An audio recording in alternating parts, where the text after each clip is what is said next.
Okay, I'm back. Take two. Um, yeah, so something hit my keyboard and all of a sudden I was disconnected. Uh, I did delete what was the beginning of the stream, so the article that I read and was talking about, in the process of talking about, I'm going to be covering that again. So I hope you enjoy this, and let's hope nothing else like that happens again tonight.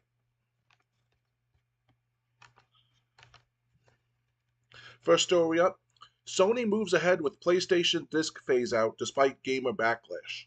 Sony says it understands the concerns surrounding its plan to end PlayStation disc production, but the company remains committed to moving forward with the transition towards a digital only future. During a recent earnings call, Sony CFO Lin Tao said the company is cautiously proceeding with plans to stop producing physical PlayStation game discs beginning in January of 2028. Speaking through an interpreter, Tao explained that the decision was influenced by several factors, with the biggest being the continued growth of digital content. When we think about the future, and after putting significant thought and consideration into this, we cautiously reach this conclusion, Tao said. We will continue to carefully move this forward.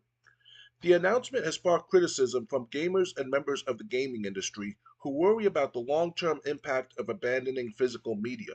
Many players are concerned that a future focused entirely on digital purchases could mean they are only buying licenses rather than truly owning their games. Others fear that games could become unavailable if digital storefronts eventually shut down.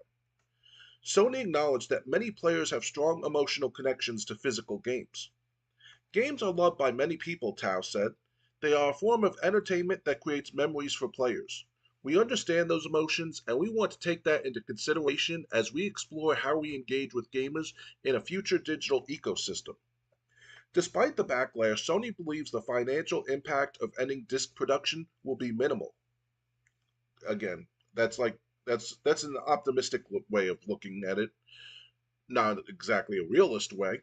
The company pointed to the increasing shift toward digital purchases, noting that digital downloads accounted for 78% of full game purchases during its most recent fiscal year. Physical game sales have declined significantly over the years. According to Circana analyst Matt Piscatella, the number of PlayStation games selling more than 100,000 physical copies has dropped dramatically compared to previous generations. Overall, physical game sales in the United States have also fallen from hundreds of millions of units annually in the late 2000s to only a fraction of that today. When asked whether eliminating disc could hurt the business, Sony executive Ishii said the company has not seen any negative financial effects so far.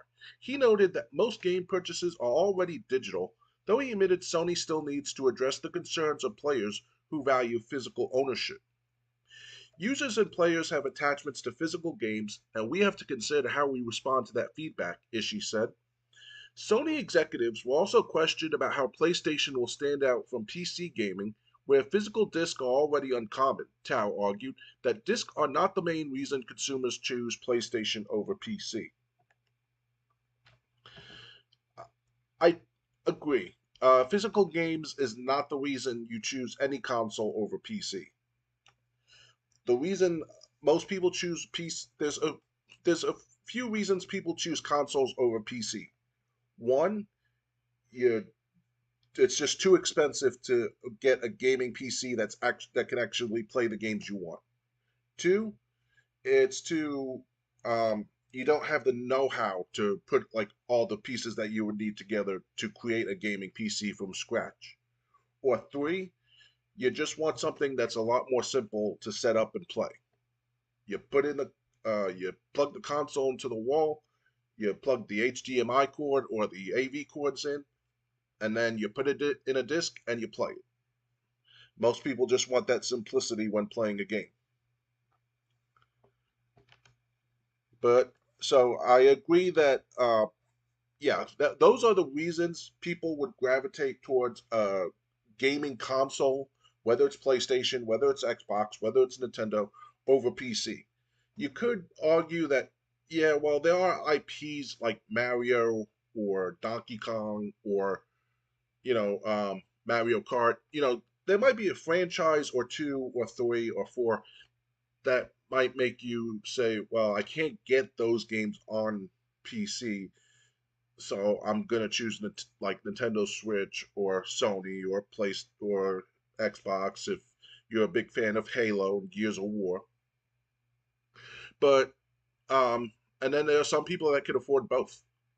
So um, but yeah, if we're talking about why people would choose a gaming console over a PC, it's usually those reasons: too expensive, too complicated to build, um, yeah, or people just want the simplicity when they set it up. But I'll get back to the article. Instead, Sony believes its strengths come from exclusive and curated content, a stable gaming environment, and a lower price point compared to high-end gaming PCs. We do not believe discs themselves are a major factor of differentiation, Tao said. Going forward, we believe PlayStation and PC gaming could coexist. Reports indicate that Sony had already begun shifting its disc manufacturing facilities towards producing other optical technology, including microlenses. For many gamers, however, the debate is about more than just a format change. The move represents a larger industry shift towards digital ownership, raising questions about preservation, access, and whether players will continue to have control over the games they purchase. You're not going to have control over the games you purchase when it comes to digital. You know, and don't think like PlayStation doesn't already know about this. Of course they do. They would have said, and if they were doing something to uh, to get rid of those fears from players, they would have said something already. That they were working on something to make sure that players' worst fears did not come to pass. They're not doing anything to do that. They just and unfortunately, it sucks that they're also using data that's flawed. I forget which YouTuber said this, but they brought up a great point. When you look at like 78% of purchases of games from the last year being all digital, that's not taking into account that some games were only released digitally, and there was no way to buy some games that had no physical release. So of course you bought it digitally, but you didn't have a choice. If you wanted a specific game that didn't come out physically, you had to buy it digitally. And those numbers are still, but the sales from those games are still added into the digital instead of physical pile when they shouldn't be. So yeah, unfortunately, Sony is using flawed content. Um, and I'm surprised that like all the people that canceled PlayStation Plus and said like they want to cancel pre-orders for like well they can't really cancel pre-orders because it hasn't come out, it hasn't even been announced yet officially, but like people saying they have absolutely no interest in getting the PlayStation 6. I'm surprised Sony hasn't already I'm surprised Sony is still digging in its head in the sand like everything's okay, we're gonna ride this out. Um, which and then to slap gamers in the face even more, they're releasing record players because physical media vinyl is making a comeback. So you're releasing record players, but your all gaming content's going to be digital only. If digital is so great, why isn't all music digital only? Not that I want that, but I'm just saying it's weird to be on the behind physical for one thing, one media, and saying digital only is the future of a different media. Um, so yeah, so I think Sony's just blindly walking into, if they think they've received backlash so far, wait until the responses come from Sony releasing record players for people, so people can play their vinyl records, and Sony embracing the vinyl vinyl making a comeback. That, like I said, that's a slap in the face to gamers. So yeah, I mean, I'll I'll show it here. And let me get this card out. The great thing about retro consoles, I can play this anytime I want. As long as my PlayStation 3 works, as long as this game works, as long as I have electricity, that's all I need. The fact that the servers are no longer up for that game means absolutely on when it comes to um playing that game. Sure, I can't play the online mode, but there's I can still play the career mode. I can still play exhibition. I can still play the ultimate fights mode. There's still plenty I can do in that game that doesn't require me playing online. So yeah, if you hate this all digital future only, I say go back to retro. I'm not going to rehash everything I've said about going back to retro over the last few weeks or few months. But yeah, that's what I'm doing, and it might be time for you to do that too because Sony just showed now with the response and with what they're working on next that they do not care what gamers have to say, and they don't care about gamers' concerns. Time for the next story. Saudi Arabia's $55 billion electronic arts takeover set to close next week. Electronic Arts is officially moving closer to a new era as the company prepares to complete its $55 billion acquisition by Saudi Arabia's Public Investment Fund. According to a recent filing with the U.S. Securities and Exchange Commission, EA confirmed that all required regulatory approvals for the deal have been received. The company expects the acquisition to close officially on August 4th, 2026, assuming the remaining standard closing conditions are completed. The takeover is unlikely to face major regulatory resistance. Unlike Microsoft's acquisition of Activision Blizzard, which faced scrutiny over concerns about competition within the gaming industry, the EA deal is primarily a change in ownership rather than a merger between two major publishers. However, the acquisition has generated significant controversy because of who will control EA once the deal is complete. Yeah, no kidding. The purchase will take EA private, placing the company under the control of Saudi Arabia's Public Investment Fund, which is chaired by Crown Prince Mohammed bin Salman. The Saudi government has faced international criticism over its human rights record, including allegations connected to the 2018 killing of journalist Jamal Khashoggi. Concerns over the new ownership have already affected parts of EA's community.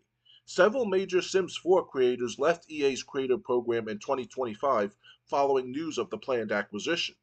Content creator Little Zimzy said the values associated with EA's new ownership did not align with her own beliefs, pointing to concerns over Saudi Arabia's treatment of women and LGBTQ plus communities. Oh yeah, yeah, you really think I know the idiots in America that believe that Muslim and LGBTQ can coexist, but that's not reality.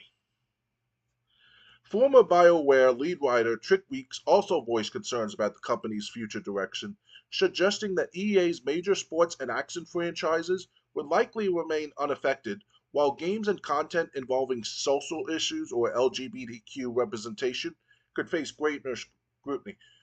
You don't have to worry about that because either A, the game's not going to feature that content, or second, the game's not going to be released, period. Beyond cultural concerns, the financial structure of the acquisition has also raised questions. The $55 billion purchase is expected to become the largest leveraged buyout in history, with EA taking approximately $20 billion in debt as part of the deal. Large acquisitions in whoa. EA, they're going to be $20 billion in debt after this? Okay. Large acquisitions involving significant debt often lead companies to reduce costs and focus heavily on their most profitable franchises. For EA, that could mean prioritizing major revenue generators such as Battlefield and EA Sports FC while taking a closer look at less predictable projects. Critics of the acquisition have argued that the deal could negatively impact creativity and consumer choice.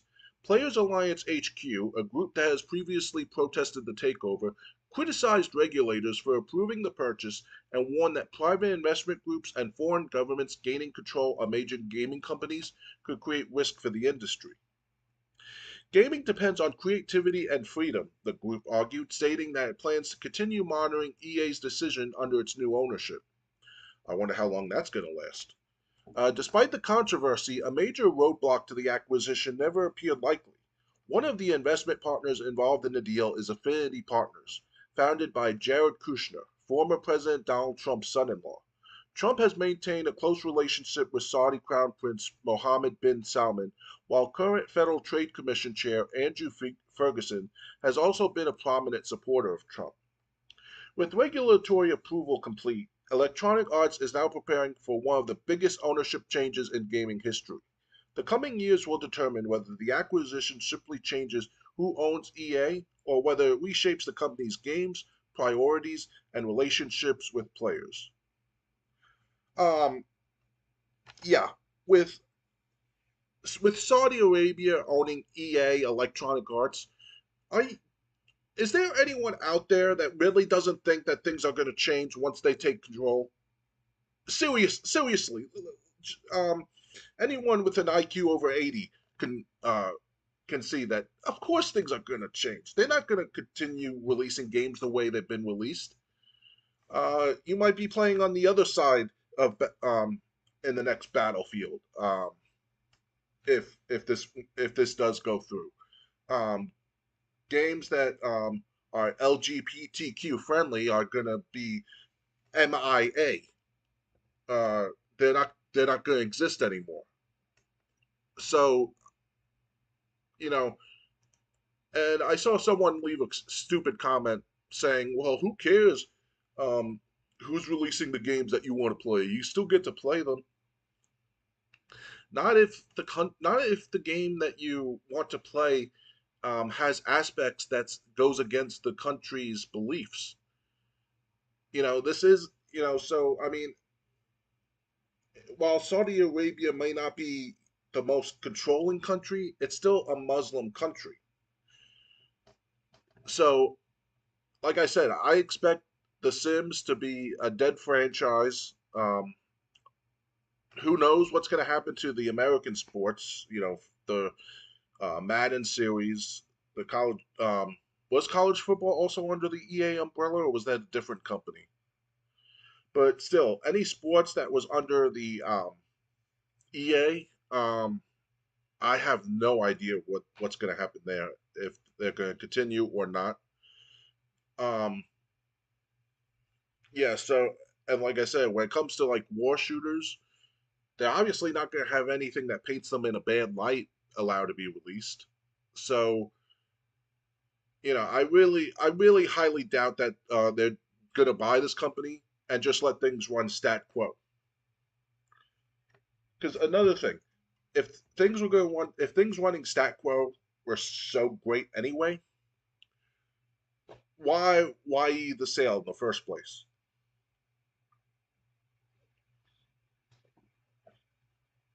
So yeah, um, anyone who I would be totally surprised if EA's games are going to remain unchanged and come out like they were. But I just don't see that, especially if a game goes against something that they fully believe in. They being Saudi Arabia.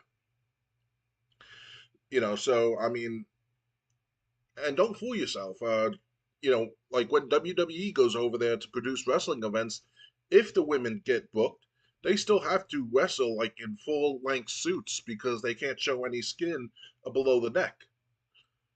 So, exactly what makes you think that's not going to affect, say, something like The Sims?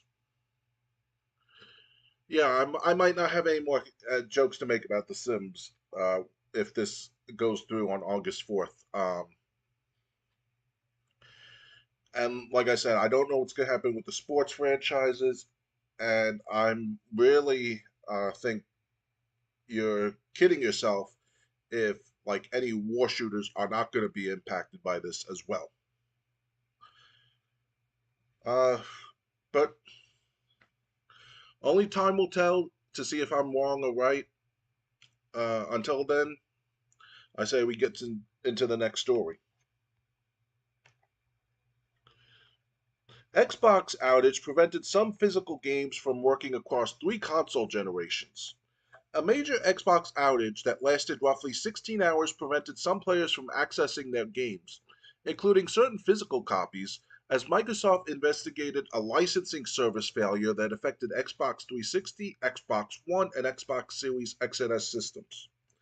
Xbox Chief Technology Officer Scott Van Vliet explained in a post on X that a licensing service outside of Xbox's direct control began experiencing problems late on July 26.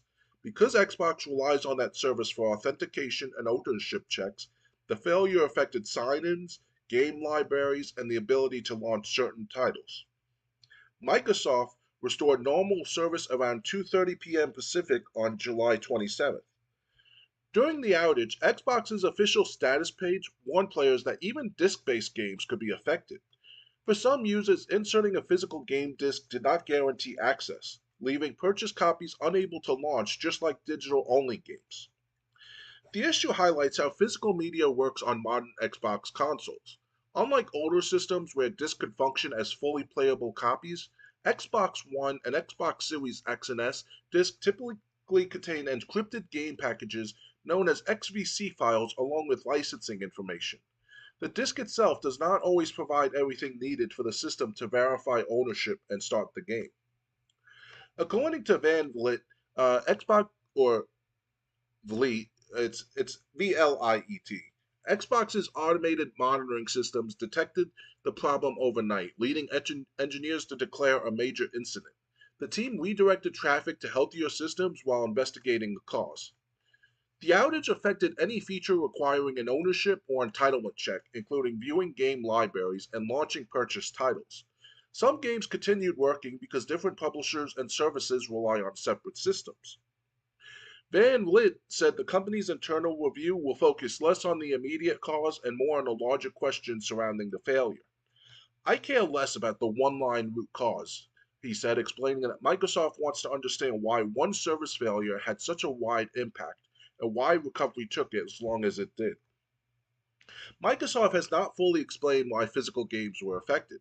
However, Xbox developer documentation separates two types of connectivity problems: a complete internet outage and situations where internet access works, but a specific online service is unavailable.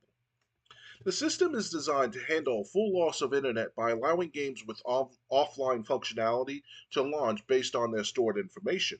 However, when individual services fail with it while the network itself remains connected, developers are responsible for ensuring their games handle the situation properly.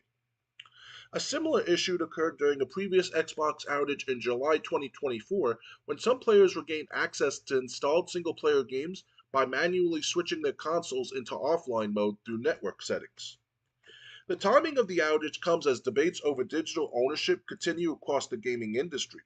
Xbox services also experienced problems during the early access launch of Halo Campaign Evolved, while PlayStation Network suffered an outage of its own days earlier. This situation has drawn attention because Sony recently announced plans to stop producing physical PlayStation game discs for new releases beginning in 2028. A petition opposing Sony's decision has already gained hundreds of thousands of signatures from players concerned about losing access to purchased games. Meanwhile, Microsoft has reportedly been exploring a disc to digital system that would allow physical disc owners to receive digital licenses tied to their games. Reports have also suggested that future Xbox hardware could ship without a disk drive, although Microsoft has not officially confirmed those plans. For many players, the outrage raised broader concerns about the future of game ownership. While digital licensing systems offer convenience and flexibility, incidents like this have renewed debate over whether purchased games should remain accessible even when online services fail. Well, obviously they should. That doesn't mean they will. Um, and that's really a problem. I even ran into this problem what will be a full week tomorrow. Um, because last Monday I streamed Darksiders before work because I didn't have to start till the afternoon, and it didn't affect. And when I tried to sign into Xbox Live, I couldn't sign in, but luckily I was still able to play Darksiders, despite it being a digital Xbox 360 game.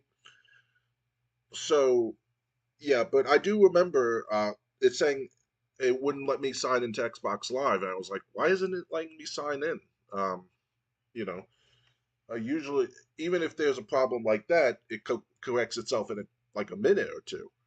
Um, but since I was able to play Darksiders, I didn't give it any second thought.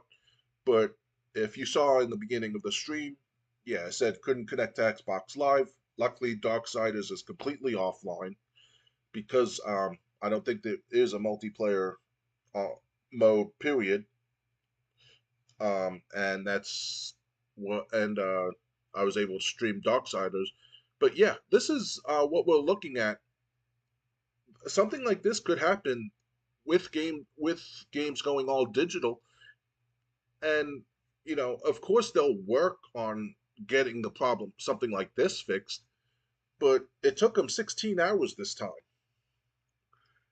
I mean, and RGT85 even said in his video when he was talking about this that that Monday could be the one day off a person has, or the one day um, the one day some person has to play games more than any other day, and they couldn't do it because of this outage. And what happens when games are completely digital? Um, I can't believe that uh, ever since the the race to go completely digital for games has happened by game developers and console developers, they just keep giving us reason after reason after reason to want to stay with physical, whether it's retro or PC. Even though PC doesn't offer physical games much, it's a lot. Your games are a lot more safer when you buy through Steam or wherever that then you're not as SOL if you're as you are with consoles.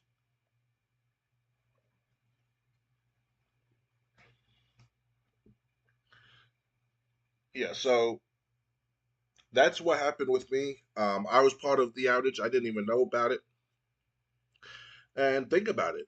How happy are you going to be if it's your day off from work or school, or and you try to log in and you can't log in, and all your games are you can't access them. That's a really real possibility. That's not going to happen with retro. Like I said, UFC Undisputed 2010, my Sega Genesis, my Sega CD, my PlayStation 2, where I play my PlayStation 1 and 2 games. All of that I can play anytime I want. So this is something that you have to think about, especially if you were planning on getting whatever Xbox's next console is. I definitely have no interest in getting it if it has no disk drive, and if it's going to be completely digital. My Xbox One is already a digital box because physical it won't the lasers that read DVDs and Blu-ray, those lasers don't work. Now I use my Xbox One mostly for YouTube more than I do for games. But so that's why it still serves a big purpose, and obviously I can still play the games there. But if I want to play an Xbox One game or something on my Xbox One, it has to be digital now. Yeah, I still got an Xbox 360. I got, but like I got most retro systems. So, other than losing YouTube, I would still be fine. I'd still be fine games wise with this digital future. And like I said, I'm gonna start investing more in retro games instead of games to play on my Xbox One or a Xbox Series or PS4 or PS5. Um, I don't even think I'm gonna get a PS4 console, and I really doubt I'm gonna get a PS5 now. Um, so like I said, the only thing I was even thinking of was getting the Xbox Helix, and those plans are scrapped if it's all digital. Um, it's just more reasons to go back to retro that the console developers are giving. Maybe they want to retire. Who knows? Next, Xbox revenue declines as Microsoft begins major reset of gaming division. Xbox is facing another difficult period as Microsoft reports a decline in gaming revenue following a major restructuring of its gaming division, including thousands of layoffs and the separation of several studios. According to Microsoft's latest financial report, Xbox content and services dropped by 10% during the most recent quarter. The decline contributed to a 4% decrease in Microsoft's overall personal computing division, which generated $12.9 billion during the quarter. While Microsoft's broader business continues to perform strongly, particularly in cloud computing and artificial intelligence, Xbox remains an area where the company is looking for a turnaround. Microsoft reported quarterly revenue of $90 billion, with its cloud business becoming one of the company's strongest performers. Microsoft CEO Satya Nadella highlighted the company's success in cloud and AI growth, but offered fewer details about Xbox's performance. During the earnings call, Nadia addressed the just trying to make sure if I'm saying his name right. Yeah, I think so. Um, Nadia addressed the gaming's division future, saying Microsoft is making necessary decisions across its content lineup, platform, and operations to position Xbox for long-term growth. We have the best IP in the industry and talented studios around the world, Nadia said. We believe we can bring these strengths together and expect to return the business to growth in fiscal 2027. Xbox's major restructuring continues. The revenue decline comes shortly after Microsoft announced major changes across Xbox. Earlier this month, Microsoft revealed approximately 3,200 layoffs across its gaming division, with many employees affected immediately. Several major studios, including teams under Bethesda and ID Software, experienced significant staffing reductions as Microsoft reviewed its gaming operations. The company also separated from several development studios as part of its broader Xbox restructuring. Double Fine Productions, are one of the studios affected, recently announced its own layoffs after becoming independent from Microsoft. The changes are part of what Microsoft has described as a reset designed to make Xbox more sustainable and focused on long term growth. Challenges facing Xbox hardware and services. The Xbox brand is also dealing with challenges beyond internal restructuring. Recent price increases for Xbox Series consoles have made hardware more expensive for consumers at a time when many players are already facing higher costs. Sony's PlayStation 5 has also experienced price increases, but Xbox's struggles with console sales and market momentum have made the situation more difficult.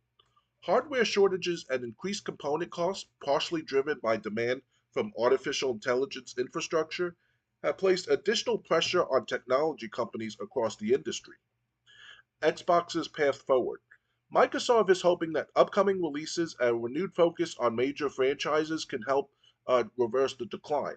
Games such as Gears of War, E-Day, and other major projects are expected to play an important role in Xbox's future strategy. However, the company faces a significant challenge. Xbox has spent years expanding beyond traditional console sales through Game Pass, PC gaming, and cloud services, but it now must prove that this broader strategy can translate into sustained growth. With a major internal reset underway, the next few years will determine whether Microsoft's gaming division can turn its large portfolio of studios and franchises into the consistent success it had been seeking. They obviously can do it. Like I said, you know, these layoffs they were going to happen. It was had going to have to happen sooner or later.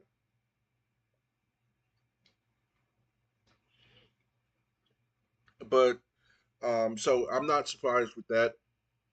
Like they said, one studio that separated itself from Microsoft had to lay off people anyway.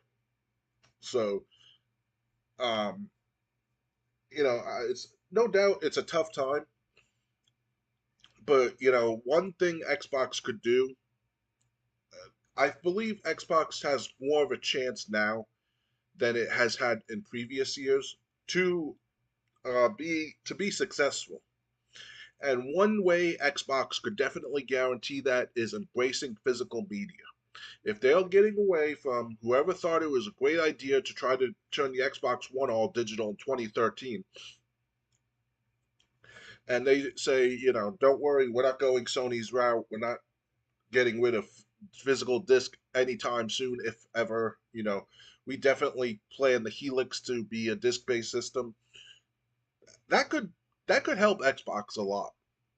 I don't now. I think that would be a pipe dream. I don't know what Asher Sharma, Matt Booty, and the rest of Xbox, the top of Xbox, is planning as far as the Helix goes. Again, all we know is the code is codenamed the Helix. So, um, but I think that would be a pretty easy thing to do. To say, hey, we're still releasing games on disc. If you care about physical ownership, come over here. But again, the way things have been for Xbox, I think it's a pipe dream. But then again, like I said, Asher Sharp has only been in charge since the beginning of the year, I think. Um, it seemed Phil Spencer was fully behind um, going all digital, among other things, which Asher Sharma stopped. Because, like I said last week, I brought up the report about Xbox's selling. And like I said, I believe by Gears of War, E Day, and or not E Day, but Gears of War and Halo remaining Xbox exclusive franchises under the um, command of Asha Sharma. I was like, people have a reason to get an Xbox all of a sudden, So maybe she'll also push for Xbox to still use physical media. I think that would definitely help them, especially with the way Sony's going. But you know, only time will tell. As far as Windows division, I don't know who designed Windows 11, but fire them. Fire every single person that worked on Windows 11. I shudder to think what Windows 12 will look like with the way Windows 11 still operates.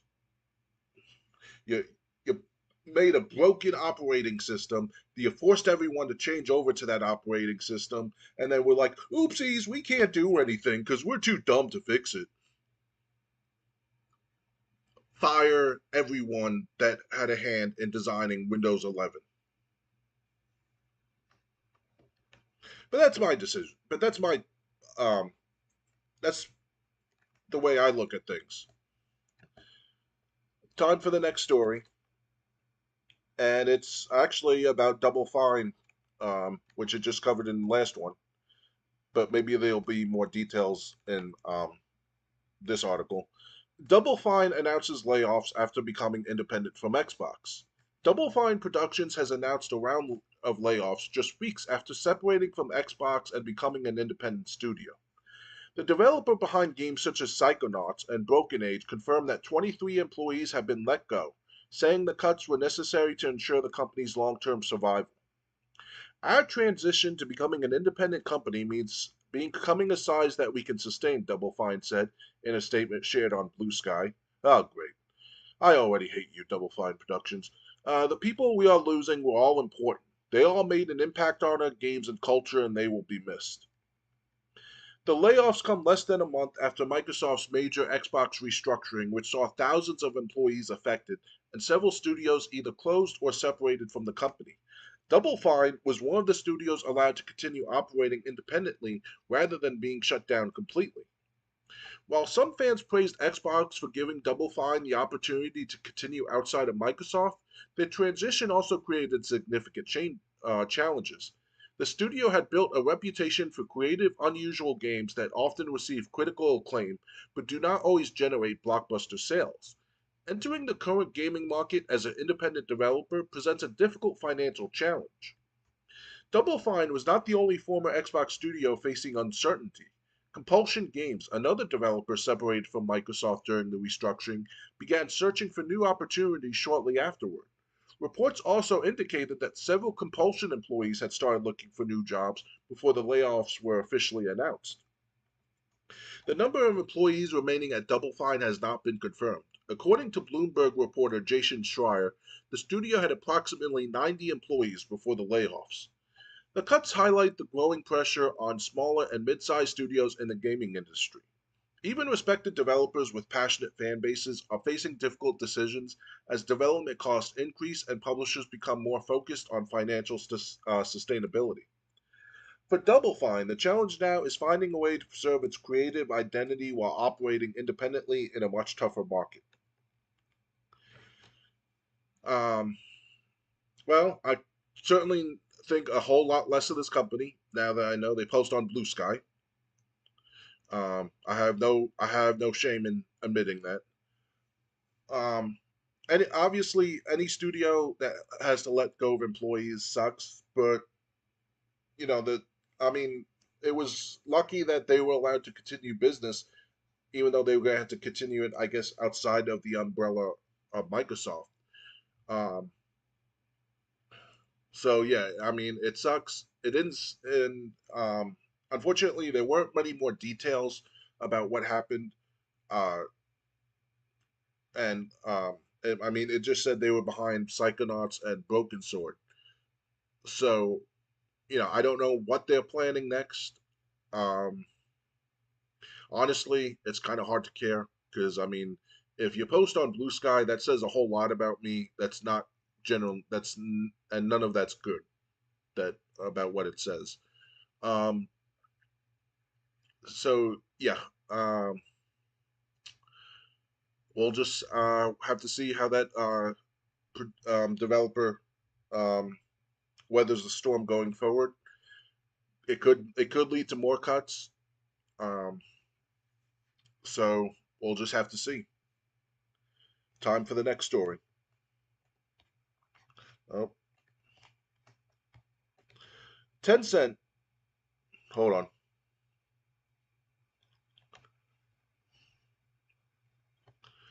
Tencent repeatedly reboots Last Sentinel after troubled development and layoffs at Lightspeed LA.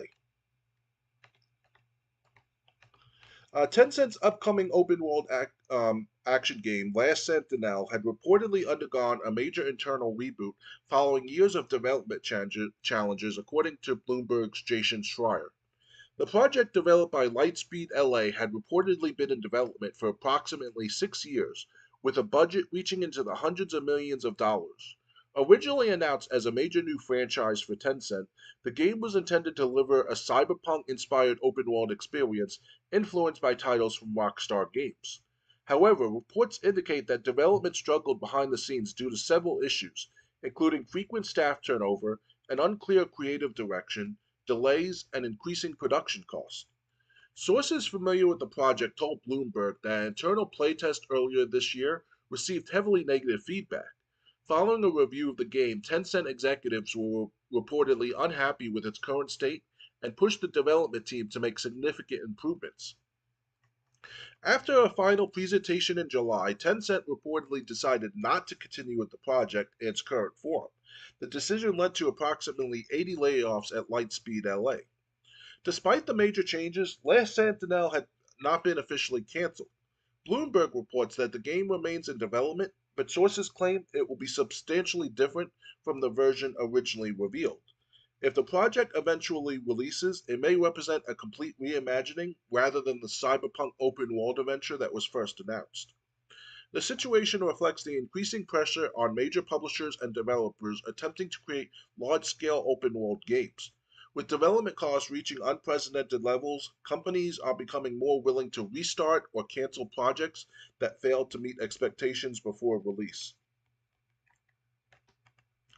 Okay, so I mean, obviously, anyone would like that. A cyberpunk like game with inspiration from Grand Theft Auto titles from Rockstar. Obviously, that's what anyone would want. But you know, with those challenges, obviously, that's why the game's been delayed. Um, so yeah, I mean, it sucks that the studio's struggling, and apparently their first playtest not going so well. Um, so yeah, yeah. So I mean, it's unfortunately, I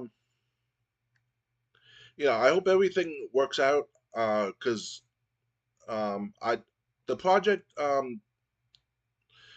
that had a budget of hundreds of millions of dollars and been in development for 6 years, which was going to be like the cyberpunk Grand Theft Auto inspired um, game. I I don't know if we're still going to see that. I would assume so because they at least have something to work off of rather than starting from scratch. But I've never heard about this game, so I don't know what's going to change that was originally promised in the reveal of this game because I never saw the reveal. Um, so yeah, I mean, unfortunately, that's the world. That's what's happening in game development. Unfortunately, um, so yep. Time for the next story. Game developers create a plus game bundle to support laid off industry workers. A new itch.io bundle is giving gamers a chance to support struggling developers while picking up more than 100 games at the same time. Created by Necrosoft Games and the United Video Game Workers CWA, the Game Industry Hardship Bundle is raising money for a fund that provides financial assistance to game developers who have lost their jobs during the ongoing wave of layoffs across the industry. The bundle launched on July 30th and includes more than 100 games, with all proceeds going toward the UVWCWA Worker Hardship Fund after itch.io processing fees. At the time of publication, the campaign had already raised more than $20,000. The bundle uses a pay what you want model with a minimum purchase price of $10. Buyers receive DRM free CPC versions of every included game, featuring titles such as A Short Hike, Skatebird, and a Ranger or role puzzling adventure. Developers who have been laid off since January 2024 can apply for assistance through the Hardship Fund. Because of the UVWCWA's current jurisdiction, support is limited to laid off developers, contractors, and freelancers in the United States and Canada. Applicants do not need to be union members to receive help. Supporting developers during an industry crisis. The bundle arrives during one of the most difficult periods the video game industry has faced. Layoffs have affected major publishers, independent studios, and developers working on successful games alike. According to the 2026 GDC State of the Game Industry report, more than one quarter of developers surveyed said they had experienced layoffs within the previous 2 years. In the United States, that number was even higher, with roughly one-third of developers reporting job losses. Supporters of the bundle argue that layoffs represent more than just business decisions. Behind every number are developers who contributed years of work to games that may have received critical acclaim or commercial success, only to find themselves suddenly without employment. The Game Industry Hardship Bundle aims to provide immediate support while highlighting the need for long term solutions, including stronger worker protections and increased unionization efforts within gaming. The bundle will remain available on itch.io through August 13th. So, uh, um, you receive DRM free PC versions of every included game. So, what I'm gathering from this is um, you get DRM versions of every PC game in the bundle, but I'm guessing that's going to be like it's a free version of the game, so you're not going to get the whole game. If you want the whole game, then you have to buy it, and you have to spend at least $10 um, when you order. So good for them are helping because thousands or maybe even tens of thousands at this point of employees have been laid off. when it came to these layoffs, because these layoffs have been going on for years, a few years at least. Um, and hey, if honestly, my laptop probably couldn't handle these games, because it really, my laptop's, it struggles if I try to play like Xbox 360, PS3 era games like Middle Earth, Shadow, Mordor. Um, I can maybe it will run on my laptop at normal settings. Anything higher than normal for that game though, and my laptop would be struggling more than already would at normal. So I don't know if these games would be I don't know if my laptop would be able to handle these games, but if you do have a gaming PC, um, I definitely suggest you go out and check out what games they're offering.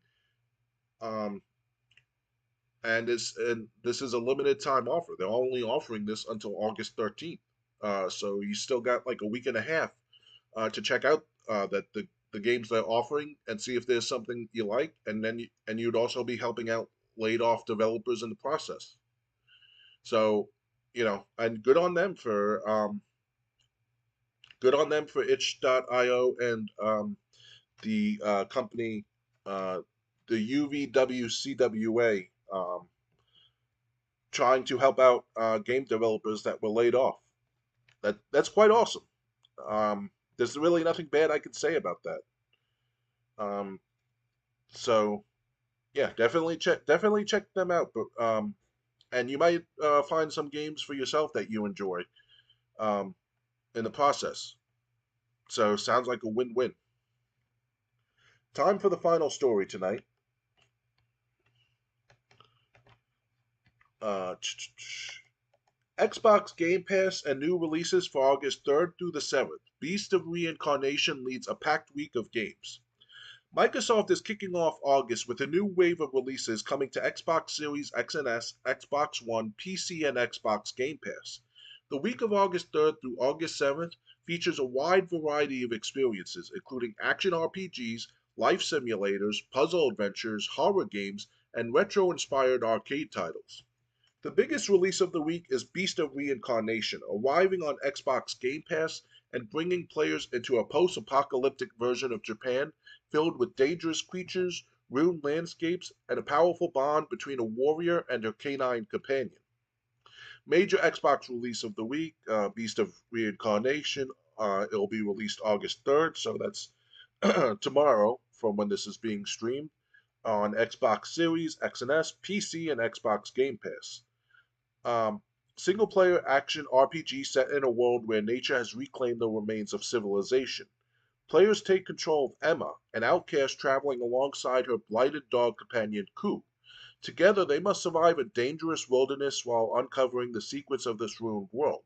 Players who pre order the game will receive exclusive cosmetic items and in game currency. Kinseed on August 4th for Xbox Series X and S. Fans of life simulation games can check out Kinseed, a sandbox RPG created by former developers who worked on the Fable franchise. The game allows players to build families, operate businesses, farm, craft items, and explore a fantasy world where decisions can affect future generations. The legacy system allows choices made by one character to influence the lives of all of their descendants. Honestly, that sounds awesome. I would definitely be interested in checking that out if I could. Full Xbox release schedule 3rd through the 7th, Beast and Reincarnation. Detective Holmes, Hidden Objects, a mystery puzzle adventure featuring Sherlock Holmes and Dr. Watson on Xbox Series X and S. Also, just for Xbox Series X and S on August 3rd, Space Tale Definitive Edition, a story-driven platformer inspired by early animal space exploration. On August 4th, in addition to Kinseed, Fading Clouds for Xbox Series and X and S, a puzzle adventure where platforms disappear as players move through each level. On August 5th, you can get Five Hearts Under One Roof for Xbox Series X and S and Xbox Play Anywhere, a first-person interactive romance simulator featuring full-motion video sequences. Okay, that definitely sounds interesting. Metamorphosis for Xbox Series X and S, Smart Delivery, Xbox Play Anywhere, a strategy puzzle game combining chess-inspired mechanics with transforming pieces. This is something I probably would not be interested in. Um, just I'm not one for strategy games in general, so it's nothing that. So yeah, so that's just one game that wouldn't have my interest. Um, Airy Surreal World for Xbox Series X and S, a relaxing exploration game set in dreamlike environments. Wish there was more information than just that. Hard Dispatch for Xbox Series X and S, a cozy puzzle game where players guide sheep to safety through color based challenges. What color based challenges? It's, you have to wait until the 6th if you want to find out. Montabi, Xbox Series X and S, Smart Delivery, Xbox Play Anywhere, a creature collecting roguelike deck builder featuring tactical team combinations. Soka Gem for Xbox Series X and S, a minimalist block pushing puzzle game.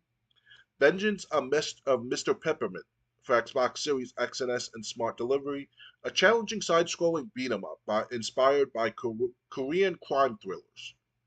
Okay, that sounds. I love good beat 'em ups, so that's something I'd be interested in. Yellow Creek Stories: The Cabin Watcher for Xbox Series X and S and Xbox Play Anywhere, a first-person stealth horror game focused on surviving a masked intruder. What's that game? What's that game like Tales to Fathom or something? Where you have to survive like five situations and they all involve like a person trying to kill you, and like the first one is a someone who gets into your house and you have to make it out after alerting the police, and then like there's one where you're like in a motel, and like when someone you have to be hiding in your closet by the time um, the killer comes in your room. Uh, it sounds something like that. Yellow Creek Stories. August 7th, Ink Enigma 2 Hidden Object Challenges for Xbox Series X and S, Smart Delivery, and Xbox Play Anywhere, a hand drawn hidden object puzzle adventure. John Fox for Xbox Series X and S, Smart Delivery, and Xbox Play Anywhere, a retro action game featuring an elite soldier fighting mutated frog clones. Limbot for Xbox Series X and S, Smart Delivery, and Xbox Play Anywhere, a physics-based multiplayer brawler where players control cardboard robots battling through miniature cities. Huh. Okay, I guess. I don't know. The cardboard robot, I mean, robots battling through cities sounds interesting, but cardboard robots, I. Eh. The Relic, First Guardian for Xbox Series X and S, a dark fantasy action RPG set in the ruins of a fallen kingdom. Tailbreak for Xbox Series X and S and Xbox Play Anywhere, a two-player arcade rail shooter featuring dinosaur battles and weapon management. Okay, so that I would be interested in trying out. A diverse week for Xbox players. While Beast of Reincarnation and Kinseed are the biggest names arriving this week, Xbox players have plenty of variety to choose from. Whether you are looking for a major RPG adventure, a relaxing experience, a challenging puzzle game, or a quick arcade style title, the first week of August offers something for nearly every type of player. And I have to say, these games do sound. This doesn't. This doesn't sound like for the like when Phil Spencer was running Xbox. And remember how Game Pass just seemed to get slop. And it's like, hey, new titles. That's not the way it seems with these titles that are coming to Xbox Game Pass. Some of them don't. Some of them won't be here for a few days until Friday, but some do arrive as soon as tomorrow. Um, I already told you the ones that I'd be interested in. So, yeah, if you have an Xbox, especially if you have an Xbox Series console, I would recommend at least getting Game Pass for a month to check out these titles because a lot of them seem like they're going to be quite interesting, quite fun to play. Um, Yeah, so I mean, if you have an Xbox Series console, there's no reason not to. All these titles are going to be available. Unfortunately, the only way I'd be able to try them is if they were cloud compatible, which might be the ones Xbox Play Anywhere. But that's just speculation. Um, but yeah, so I mean, if any of these games interested you, and like I said, a bunch of them seemed great, not notable, but a game doesn't have to be notable to be fun. Um, if any of these sounded great, or that game at least you wanted to try, um, they'll be released on Game Pass sometime this week, depending on the game. So anyway, that's the end of tonight's show. I hope you enjoyed this. Give me a thumbs up. Subscribe if you like this. Um,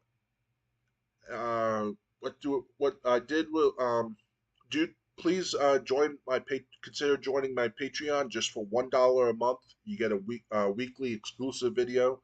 The most exclusive was uploaded earlier today. I spent most of today editing it actually. Um, yeah, I'm gonna be doing more Let's Plays um, and gaming news. Um, and I hope you enjoyed tonight's video. Until next time, game.